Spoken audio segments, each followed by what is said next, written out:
Russia में भूकंप के झटके महसूस किए गए हैं। और इसी बीच बड़ी खबर भी आ रही है सीधे यूक्रेन से। यूक्रेन के मारिउपोल से वहां पर रूस की ताबड़तोड़ हमले लगातार जारी हैं, जिससे कई रिहायशी बस्तियां तबाह हो चुकी हैं। यूक्रेन का दावा है कि मारिउपोल में अभी भी 1000 से ज्यादा लोग फंसे हुए हैं, इनमें महिलाएं और बच्चे भी शामिल हैं। तो रूस के हमलों से बचकर निकलने की कोशिश में जुटे हुए हैं, लेकिन रूस की फौज उन्हें भी अपने निशाने पर ले रही है, जिसके बाद वहां के लोगों ने, दुनिया के तमाम नेताओं ने मदद की अपील की। और वहीं रूसी हमले की वजह से मारिउपोल में जबरदस्त तबाही देखने को मिली है। यूक्रेन ने आरोप लगाया है कि रूसी फौजियों ने जानबूझकर यूक्रेन के लोगों को निशाना बनाया ताकि वहां रूस की दहशत बढ़ाई जा सके, जिसके लिए उन लोगों ने मारिउपोल की रिहायशी बस्तियों में इतने बम बरसाए कि उनकी सूरत बिगड़ गई। चारों तरफ टूटी इमारतें और मलबे के ढेर के अलावा कुछ नजर नहीं आया। यूक्रेन ने आरोप लगाया कि रूस ने वहां से जान बचाकर भागने वाले लोगों पर फायरिंग भी की। Вот они получили эту квартиру. Я говорю, Андрюша, куда вы идете? Говорит, мне дороже дети. रूस की मिसाइलों ने लोगों के घरों को तहस नहस कर दिया, जिसके बाद कुछ तो सड़कों पर खाना बनाते दिखाई दिए। साथ ही जरूरत का सामान खरीदने निकले लोगों को रोककर सैनिकों ने उनकी तलाशी भी ली। हालांकि रूस की फौज से टक्कर लेने में यूक्रेन भी पीछे नहीं है। मारिउपोल में तैनात यूक्रेन की स्पेशल फोर्स अजोव के कुछ सिपाही नजर आए, जो रूसी सैनिकों के ठिकानों की तलाशी में जुटे हुए दिखाई दिए। इसके बाद उन्हें जैसे ही दुश्मन की आहट मिली, उन लोगों ने वहां पर ग्रेनेड की मदद से धमाका भी किया। यूक्रेन के राष्ट्रपति जेलेंस्की ने दावा किया कि रूस ने यूक्रेन में टॉर्चर चेंबर बनाए, मतलब ऐसे कमरे जहां रूस की फौज अपने दुश्मनों को कैद करके टॉर्चर करती है। रूस पर इस तरह के आरोप इससे पहले भी बुचा में भी लगे थे, जहां कुछ शव मिलने का दावा किया गया था जिनके हाथ बंधे हुए थे। लेकिन अब खार्किव और मारिउपोल में भी जेलेंस्की ने रूस पर ऐसे ही आरोप लगाए हैं। आरोप तो वैसे ही लग रहे हैं जैसे द्वितीय विश्व युद्ध में हिटलर पर लगे थे। तब गैस चैम्बर था, आज टॉर्चर चैम्बर है। जेलेंस्की का दावा है कि जिन सैनिकों को रूस ने पकड़ा है, उनके ऊपर टॉर्चर चैम्बर में तरह तरह के जुल्म ढाए जा रहे हैं और उनके साथ क्रूरता की जा रही है। आरोपों के मुताबिक रूस की फौज ने खार्किव और मारिउपोल में बड़ी संख्या में यूक्रेन के लोगों को बंधक बनाया है। इसके अलावा कई सरकारी अधिकारियों और कुछ सैनिकों को भी बंधक बनाए जाने की बात जेलेंस्की ने कही।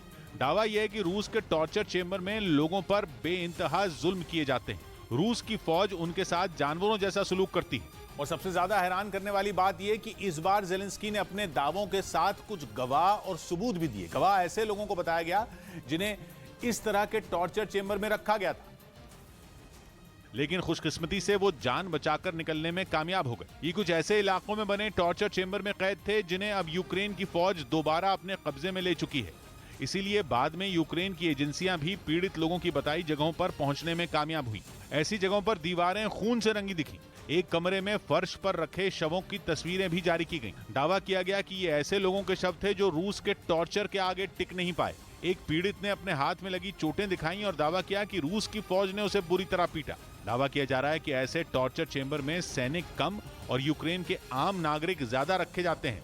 यूक्रेन की सेना ने पुतिन की फौज पर मिसाइल से हमला कर उसे भारी नुकसान पहुंचाने का दावा किया। हमले से जुड़ा एक वीडियो भी उसकी तरफ से जारी किया गया, जिसमें एक के बाद एक कई मिसाइलें आसमान की तरफ उड़ती दिखी।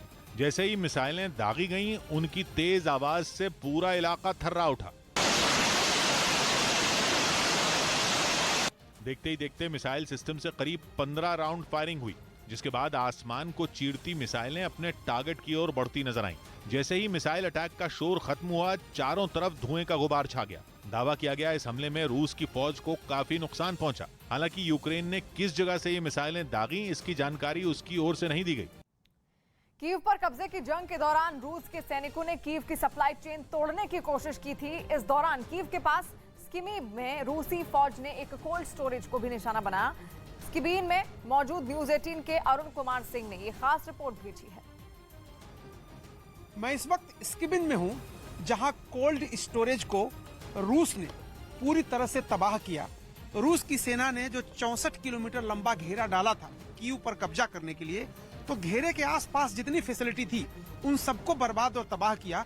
ये जो फैसिलिटी है, ये कोल्ड स्टोरेज है। यहाँ पर सब्जी, फल और मीट स्टोर करके रखा जाता था और इसकी सप्लाई होती थी यूक्रेन की सेना के लिए।